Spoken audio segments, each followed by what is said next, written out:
Glória a Deus, mais uma vez quero agradecer ao nosso bom Deus por estar aqui na sua casa nessa noite, para trazer a você uma palavra de Deus, uma palavra que ela fique guardada no seu coração, e que a importância da palavra de Deus, a importância não somente de conhecê-la, mas também de pôr em prática. Você que é cristão, você que neste momento está nos ouvindo aqui, lembre-se de uma coisa: pratique a palavra de Deus. Com muita certeza você vai receber graça e paz da parte de Deus e autoridade através da sua palavra. Eu quero ler um texto da palavra de Deus para você que se encontra no livro de Lucas, no capítulo 10, e o versículo, a partir do versículo 25. Eu vou ler o versículo 25, vou fazer alguma leiturazinha aqui, depois aí eu vou pular para a leitura do versículo 36 e 37, para que você compreenda bem a importância que é de praticar aquilo que Deus determina que a gente faça. Diz assim o texto da palavra de Deus: eis que levantou um certo doutor da lei, tentando e dizendo: mestre, que farei para herdar a vida eterna? Olha que pergunta interessante. Mestre, que farei para herdar a vida eterna?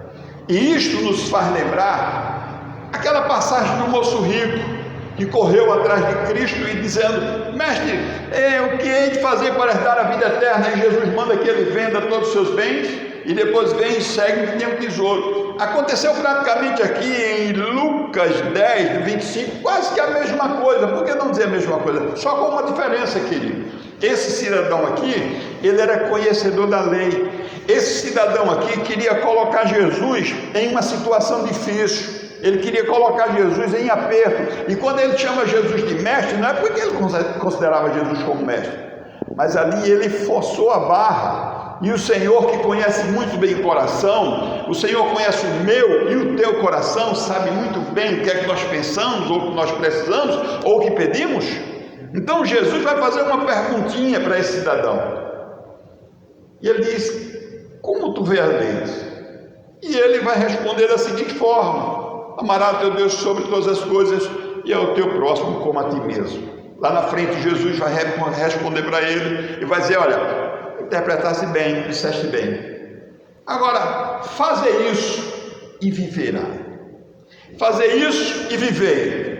Diga uma coisa: você que anda mandando as pessoas se converter, você que anda pregando, dizendo que Jesus é o Senhor da sua vida, verdadeiramente Cristo é o Senhor da sua vida, você tem feito o que Deus determinou para que você fizesse, você tem obedecido o ide do Senhor? Porque somente falar, só verbalizar e não fazer, meu querido, estamos num caminho sem rumo. Temos que praticar aquilo que o Senhor manda que a gente pratique. E o que acho interessante é que esse doutor, quando ele se encontra num aperto que Jesus coloca ele começa a dar desculpa. Então Jesus é que vai fazer aquela parábola do samaritano, que eu não vou falar sobre isso, mas aí ele dá aquela desculpa, né? E o Senhor vai falar sobre aqueles 3 cidadãos. Inclusive, quando chega no versículo 36, ele faz uma pergunta: qual destes 3 parece que foi próximo daquele que caiu nas mãos dos salteadores? Ele estava falando dos levitas e o doutor da lei. Ele estava falando das pessoas que entendiam da palavra, que conheciam a palavra. Só que quando viram um problema, sabe o que é que eles fizeram? Eles correram, tiraram o corpo, eles saíram, eles deixaram, tinha algum compromisso na casa de Deus. O outro vem a levita, tinha também compromisso na casa de Deus, mas ele não levou em consideração que o principal ali naquele momento não era o espaço físico, a casa física, mas era um ser humano que estava deitado lá. Era um homem que estava precisando de socorro, independente da sua nação, independente de quem ele era. De repente aparece alguém que não tem nada a ver com a religiosidade, um samaritano. Só sabemos o nome dele de samaritano.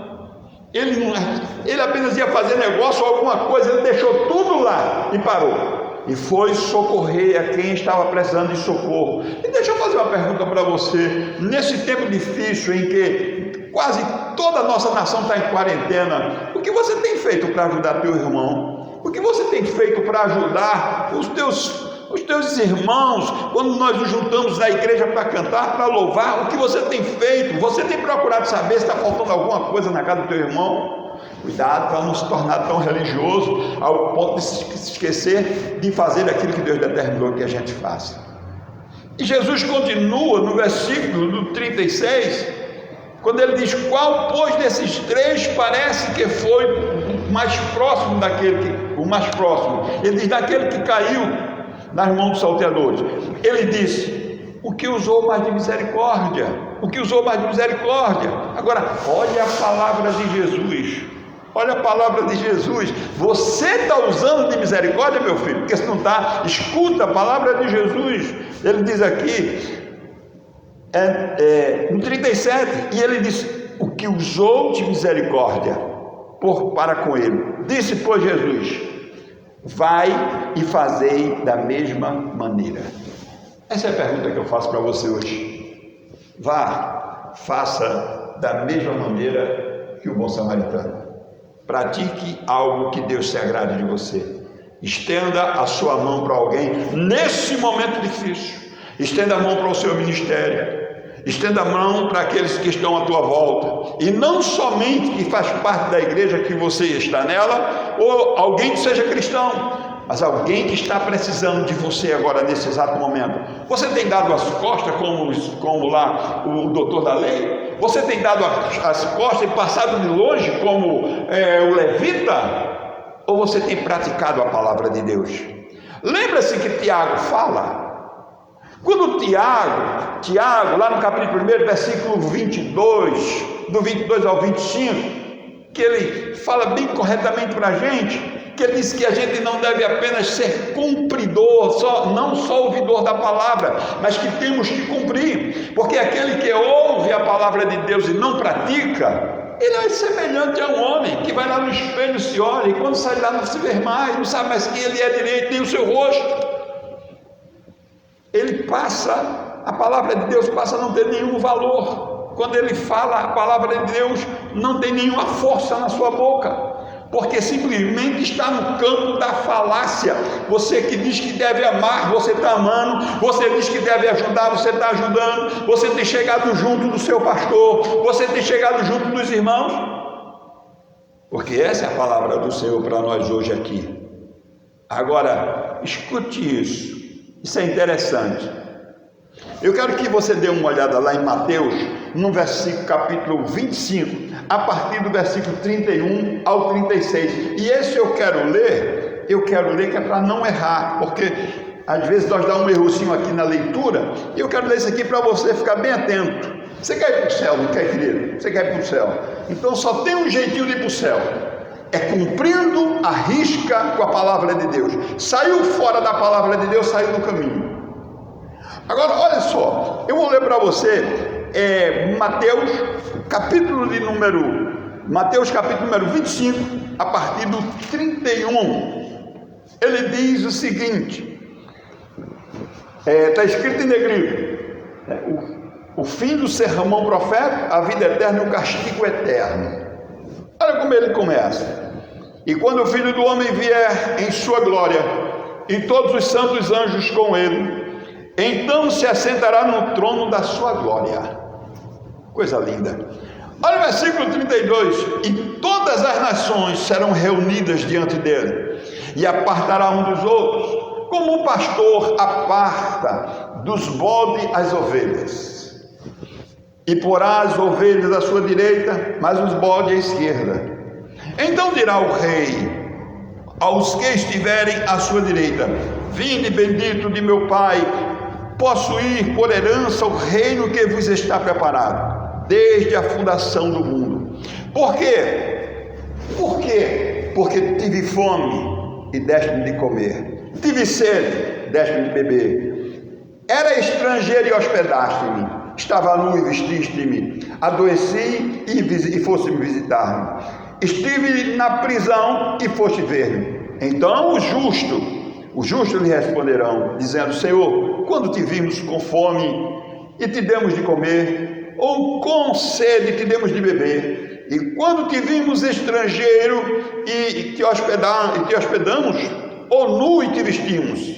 E quando te vimos enfermo e fomos na prisão e fomos ver-te? E respondendo o rei lhe dirá: em verdade vos digo, que quando fizeste a um destes meus pequeninos irmãos, a mim me fizestes.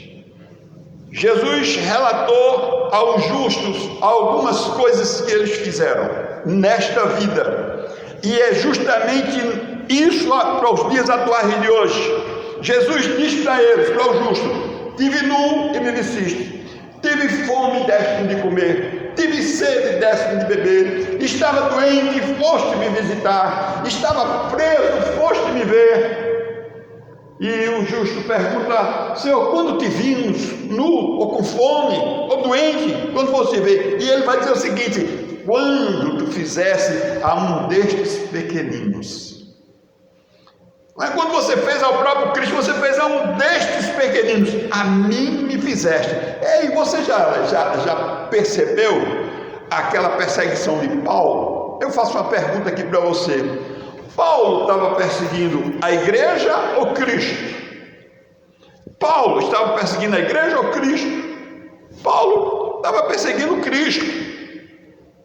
Paulo estava perseguindo Cristo. E de repente aparece aquela luz que você já sabe a história, e diz: Paulo, Paulo, por que me persegues? E ele diz: quem é, Senhor? Eu sou Jesus a quem tu persegues. Mas Paulo não estava perseguindo a Cristo. Na realidade, Paulo estava perseguindo a igreja. Quem persegue a igreja persegue a Cristo. Quem abençoa a igreja abençoa a Cristo. Quem abençoa seu irmão abençoa a Cristo. Quando fizesse a um destes pequeninos, a mim também me fizeste. Mas eu não quero encerrar por aqui, eu quero ir para a segunda classe de pessoas, porque aqui ele falou em ovelha e bode, e aí a gente vai fazer onde é, que lado que nós estamos. Então ele se vira para o injusto e diz: olha, apartai-vos de mim, porque tive fome e não me deste comer, tive sede e não me deste beber, tive nu e não me vestiste, tive preso e não foste me ver, eu estive doente e não fosse me visitar. E os ímpios dirão: Senhor, quando nós estivemos doentes, quando nós estivemos nu, quando nós estivemos nessa situação, para fazer alguma coisa por ti, quando não fizeste a um destes pequeninos. Quando não fizeste a um destes pequeninos, a mim também não fizeste. Irmão, tem um recado sério para dar para você aqui nesse finalzinho de pregação. Quando foi que você ajudou o irmão mais próximo de você? Qual foi o dia que você se preocupou em saber como é que está o teu vizinho? Como é que está o teu irmão na fé? Como é que está alguém que você ama? Você tem pensado naquela pessoa, mesmo que não conheça nada de Cristo, e você sabe como está a situação dela, e você pode ajudar, mas muitas vezes você não ajuda porque diz: eu não gosto, eu não vou com a cara. E o Cristo não tem esse negócio de ir com a cara ou não gostar. Porque Cristo amou o mundo, Ele não foi por cara, Ele amou o mundo. E você, querido, qual é a posição que você está? Tiago, voltando àquela parte de Tiago disse: se eu apenas falar, se é só o campo da falácia, e eu não pratico, sou como aquele homem, né, que se contempla ao espelho, e se contemplando ao espelho apenas vê a sua formosura natural ou sua forma natural. E o próprio Tiago diz: o que é que adianta se entrarmos numa casa e alguém tem necessidade de comida ou de vestimenta, e nós entramos lá e trazemos um belíssimo discurso, e quando saímos lá não deixamos alimento, não deixamos vestimenta? Porque adiantou aquele discurso, porque aquele momento não era momento de dar a palavra, o corpo estava necessitando de alguma coisa, e você tinha como socorrer, e você tem como socorrer. Que Deus possa abrir a sua mente nesse momento. Que Deus possa abrir a sua mente bem abertinha e o seu coração, para que você venha entender, e que eu que prego a palavra de Deus também, como outros, também venham entender, que não é só chegar aqui, subir, pregar e dizer que temos que ter amor, não é só somente chegar aqui, subir, vamos dividir, vamos fazer isso, e não fazer, ficar no campo da falácia. É preciso fazer. Lembre-se lá do doutor da lei, em Lucas, no capítulo 10. Quando ele chega e diz: mestre, o que hei de fazer para dar a vida eterna? Ele fez essa pergunta. Eu e você não precisamos de fazer essa pergunta para Cristo. Você não precisa de fazer essa pergunta para Cristo. O que hei de fazer para dar a vida eterna? Você já sabe muito bem. O caminho já foi sinalizado para você. A pergunta é: você vai andar por este caminho, você está andando por este caminho. E um tema que eu deixo para você aqui dessa palavra: você tem obedecido a palavra do Mestre? Que Deus abençoe você, Deus abençoe a sua casa, Deus abençoe a sua família. Fica na paz de Cristo e até a próxima gravação, se assim o Senhor permitir. Bom, mais uma vez estamos de volta e dessa vez com outro pedido, um pedido extra. Eu quero pedir a você que está nos acompanhando através desse canal, divulgue esse canal. Não pode haver crescimento se não houver envolvimento. Quando você começa a visualizar esse canal, assistir essa mensagem, e você começa a passar para outras pessoas, então significa que você já está trabalhando para o reino. Meu filho, quando você leva essa mensagem aí e passa para outra pessoa, você começa a trabalhar pelo reino. Aí eu fico lembrando da passagem de Atos dos Apóstolos, capítulo de número 2, a partir do versículo de número 44. Escute uma coisa: se nós queremos que o nosso ministério cresça, se nós queremos crescer em alguma coisa, nós precisamos investir. E às vezes nós não crescemos só se investir somente em dinheiro. Lógico que ele é bem-vindo, mas não é somente na questão da verba. Mas quando você começa a divulgar algo que é seu, algo que você ama, é a palavra de Deus. Então, escute só uma coisa aqui. Em livro de Atos dos Apóstolos, a partir do versículo 44, diz que a Bíblia é que todos que criam estavam juntos e tinham tudo em comum. Você crê nessa palavra? Você crê no que foi pregado através dessa live? Você crê no que foi pregado aí? Então, divulgue, porque a maneira que você divulga, você vai falando da grandeza de Deus para outras pessoas. Escute só uma coisa: e quando a gente começa a fazer a vontade de Deus, eu quero descer logo para o versículo número 47. Eles eram tão unidos, mas eles eram tão unidos que Deus amava. Deus amou essa união de uma forma tão grande que Deus fez com que a igreja se espalhasse. E a igreja se espalhou porque elas começaram a se amar e tudo era em comum entre eles. E viviam em paz, alegria, harmonia e divulgavam-se a palavra de Deus. Agora no versículo 47, para não tomar mais tempo seu, está escrito assim dessa forma, só para não errar. Olha o que ele diz: louvando a Deus e caindo na graça de todo o povo, e todos os dias acrescentava o Senhor à igreja aqueles que haviam de se salvar. Cai na graça do Senhor e na graça do povo. Então Deus trazia as pessoas. É você que tem que divulgar, é você que tem que espalhar. Está nas suas mãos, meus queridos. Lembra-se do tema da pregação, do tema da mensagem. Você está fazendo o que Deus determinou para você fazer? Lembre-se disso. Divulgue. Chame, convide seu amigo para assistir. Manda para um amigo seu, e fala com certeza que Deus vai abençoar você de uma forma tremenda e maravilhosa. E o teu ministério. Deus te abençoe. Fica na paz de Cristo.